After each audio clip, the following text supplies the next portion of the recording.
خود انحصاری۔ ہم سب انسان کی نشو و نما کے مراحل سے واقف ہیں۔ نوزاد اپنے ابتدائی مہینوں میں مکمل طور پر اپنے والدین سے وابستہ ہوتا ہے۔ اسے زندہ رہنے کے لیے ہر طرح کی حمایت اور توجہ چاہیے ہوتی ہے۔ وہ تدریجاً بچپن، لڑکپن اور جوانی کے مراحل کو طے کرتا ہے اور ایک مکمل انسان کی صورت اختیار کر لیتا ہے۔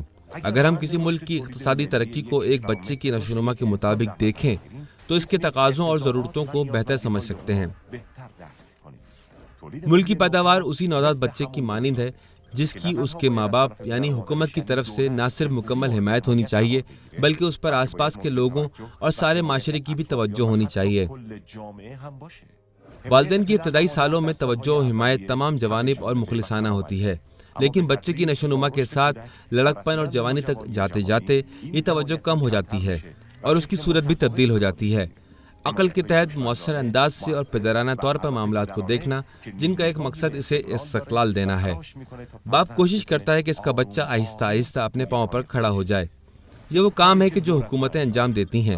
اقتصادی میدان میں حمایت کی سیاست لے کر چلتی ہیں، ایسی سیاست جو ملک میں نئی صنعت لگانے والوں کے لیے ہوتی ہے، ایسی حمایت جس میں کوشش کی جاتی ہے کہ صنعت لگانے والا مضبوط ہو جائے اور اپنے پاؤں پر کھڑا ہو جائے۔ مثال کے طور پر حکومت درآمدات پر مختلف شرح کے ساتھ ڈیوٹی لگا کر یا درآمدات کو کنٹرول کرتے ہوئے ملک کے اندر پیداوار بڑھانے کی حوصلہ افزائی کرتی ہے۔ اس حمایت کے ساتھ ملک کے اندر نئی صنعتیں ترقی کرتی ہیں اور دوسرے ممالک کے ساتھ تجارتی رقابت کے میدان میں اترتی ہیں۔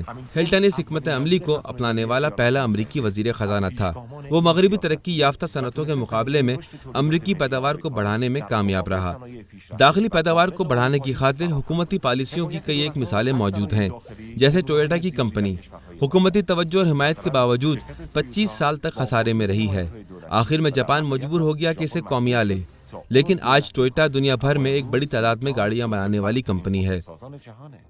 یہ جیسے فن لینڈ کی کمپنی نوکیا 17 سال تک حکومتی تعاون کے ساتھ چلتی رہی ہے، یہاں تک کہ منافع کمانے والی کمپنی بن گئی۔ البتہ جہاں حکومتی تعاون اہم ہے وہاں پیداوار کا شعبہ بھی اہم ہے۔ اگر بچہ مدد کے باوجود کوشش نہ کرے تو اپنے پاؤں پر کھڑا نہیں ہو سکتا۔ اگر کسی پیداواری یونٹ کے کارکنوں میں سستی، بیکاری کا رواج پایا جاتا ہو، نیز کسب مہارت اور صحیح مقصد کا اندازہ نہ ہو تو حکومتی تعاون کے باوجود وہ کہیں نہیں پہنچے گا۔ لیکن یہ صنعتیں اس قیمتی فرصت سے فائدہ نہ اٹھا سکیں اور ترقی نہ کر سکیں۔ ایک اہم بات یہ ہے کہ ملکی معیشت کی ترقی میں حکومت کے تعاون اور پیداواری شعبے کی اہمیت کے ساتھ ساتھ عوام کی شرکت بھی بہت اہمیت کی حامل ہے۔ غیر ملکی اشیاء کے بجائے ملکی اشیاء کی خرید ایک نشو و نما پاتے ہوئے بچے پر اس کے عزیز و اقارب کی توجہ کی جیسی ہے۔ اگر اس چھوٹے بچے پر توجہ نہ کی جائے اور اس کی مدد نہ ہو تو وہ مایوس اور تنہا ہو جائے گا۔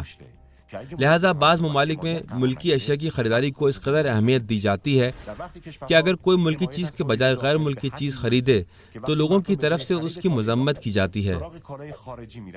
اسی ثقافت کی وجہ سے ہے کہ کہا جاتا ہے کئی برسوں سے جاپان کے لوگ اپنے کم کیفیت چاول کو غیر ملکی بہترین چاول پر ترجیح دیتے ہیں تاکہ اپنے کسانوں کی حمایت کر سکیں۔